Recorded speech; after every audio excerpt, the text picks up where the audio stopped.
le ministre du Commerce et de l'Industrie a effectué une visite de terrain sur le chantier du pôle économique et industriel d'Abidjan, PEA, le mercredi 24 octobre 2024 à la zone industrielle PK24 à Koupé-Zedji. À cet effet, au-delà des rapports de ses équipes du cabinet et de la Société de gestion et de développement des infrastructures industrielles, SOGEDI, DR, Souleymane Diarra a pu se rendre compte de la réalité de l'évolution des travaux en cours de réalisation par la société Ariz.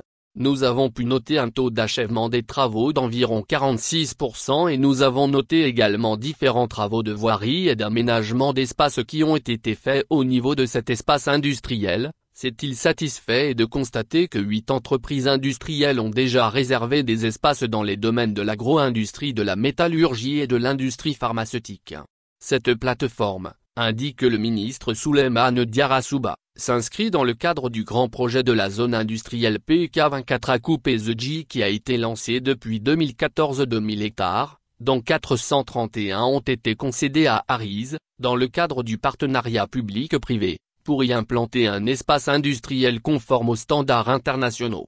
Les investissements qui seront faits par Ariz sur cette plateforme se chiffrent à plus de 120 milliards CFA avec à terme, 55 entreprises industrielles attendues qui vont générer plus de 10 emplois sur les 131 hectares dédiés. En toile de fond, une attraction au niveau des investissements directs étrangers de plus de 330 milliards CFA. Le ministre Souleymane Diarra a félicité et a encouragé les équipes d'Ariz à accélérer les travaux des phases 1-2 en 3 zones pour qu'ils soient achevés au bout de 3 ans, avec un début de démarrage des premières unités industrielles à fin 2025.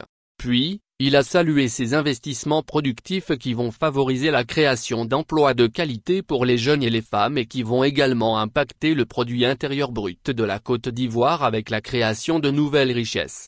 À juste titre, il a assuré de l'engagement du gouvernement à respecter ses obligations, notamment les réalisations des amenées primaires avec la mise à disposition de 35 MW, de différentes voiries, d'un réseau d'assainissement, ainsi que la création d'un guichet unique et d'une SPV commune. Avant la visite proprement dite, le directeur général, Yvan Andorier, a présenté la société Ariz et la maquette du pôle économique et industriel d'Abidjan à son hôte. Il a rassuré le ministre du Commerce et de l'Industrie de l'engagement d'Ariz à respecter les délais, afin que les 431 hectares soient effectivement réalisés selon son cahier de charges au terme des 3 prochaines années avec l'accompagnement de l'État. Il est bon de rappeler qu'Ariz est un développeur de zones économiques industrielles reconnu notamment au Gabon, au Togo et au Bénin.